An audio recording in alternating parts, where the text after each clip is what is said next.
चलिए आज हम पढ़ने वाले हैं माइक्रोसॉफ्ट एक्सेल के अंदर हम ग्रेड्स कैसे निकालते हैं। पिछली क्लास में हमने पढ़ा था कि मार्कशीट कैसे बनाई जाती है। तो इसी मार्कशीट में हम एक कॉलम और ऐड करने वाले हैं जिसका नाम है ग्रेड। तो ग्रेड निकालने के लिए मैंने यहाँ पे एक क्राइटेरिया तैयार किया है जिस क्राइटेरिया के बेस पे हम ग्रेड निकालेंगे परसेंटेज को चेक करके। जैसे कि अगर परसेंटेज 20 से कम है तो आपका रिजल्ट आएगा E, अगर 30 से कम है तो D, 40 से कम है तो D+, ऐसे ही करके ये 100 तक जाएगा।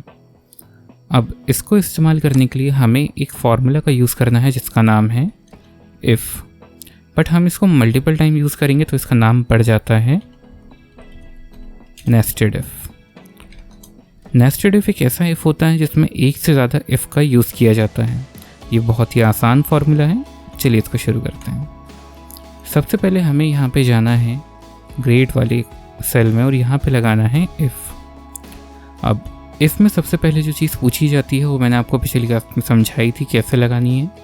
तो ये हमसे पूछ रहा है लॉजिकल टेस्ट, हमारा लॉजिक क्या है। तो हम सबसे पहले नीचे से शुरू करेंगे।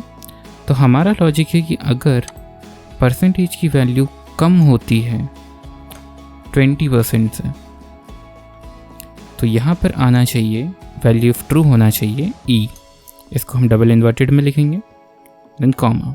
वैल्यू इफ फॉल्स कि अगर ऐसा नहीं होता है और वो 20 से कम नहीं है तो हम यहाँ पे दोबारा से लगाएंगे इफ़।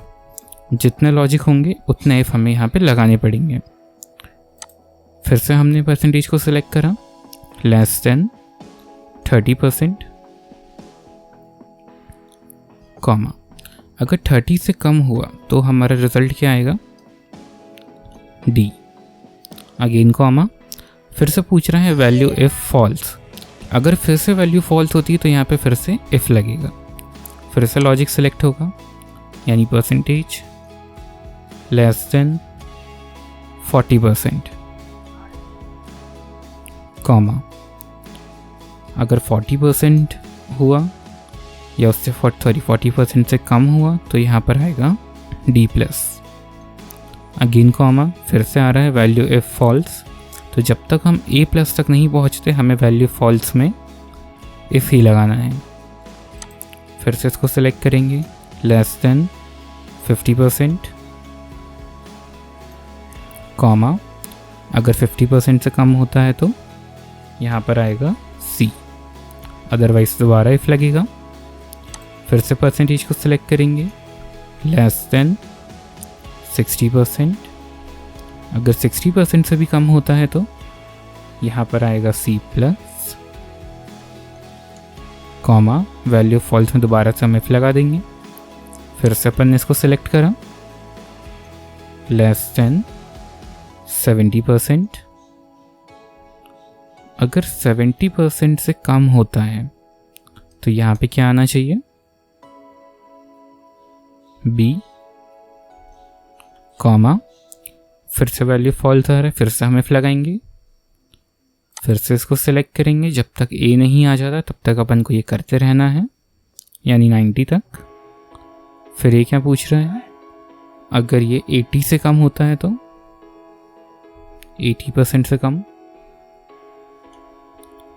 तो यहाँ पर आना चाहिए B+, कॉमा। फिर से हम इफ लगाएंगे। फिर से इसको सिलेक्ट करेंगे, अगर ये 90 से कम होता है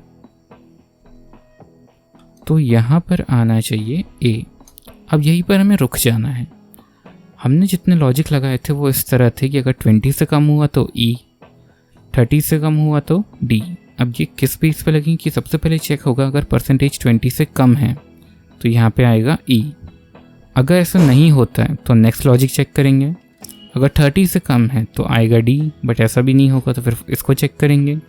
अगर 40 से कम हुआ तो D और नहीं हुआ तो 50 से चेक किया जाएगा, फिर 60 से, 70 से, 80 से भी नहीं हुआ तो 90 से, और 90 से भी नहीं हुआ मतलब उसका 90 से ऊपर ही होगा यानी A+ ही होगा। तो हमें यहाँ पे दे देना है A+। लास्ट वाले लॉजिक को हम नहीं लगाएंगे, वहाँ पे आप डायरेक्ट फाइनल वैल्यू को लिख सकते हो। अब यहाँ पर देखते हैं हमने कितने इफ लगाए, 1 2 3 4 5 6 7 8। तो हम यहाँ पे 8 टाइम्स ब्रैकेट को क्लोज करेंगे। 1 2 3 4 5 6 7 8। अब जैसे ही अपन यहाँ इंटर प्रेस करेंगे तो यहाँ पे आ चुका है B, क्योंकि यहाँ का लॉजिक कहता है कि अगर 70 से कम हो तो B आना चाहिए। अगर मैं यहाँ पे मार्क्स बढ़ा दूँ तो देखिए अब 70 से ऊपर हो चुका है। अगर अपन और मार्क्स को बढ़ाएंगे तो 75 है अभी भी, और बढ़ाते हैं तो ये A पे पहुँच चुका है। अगर अपन ने और बढ़ा दिए तो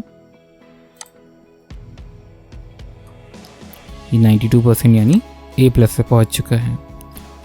तो ये था माइक्रोसॉफ्ट एक्सेल के अंदर ग्रेड फार्मूला। इसको आप लोग ट्राई करके देखिए।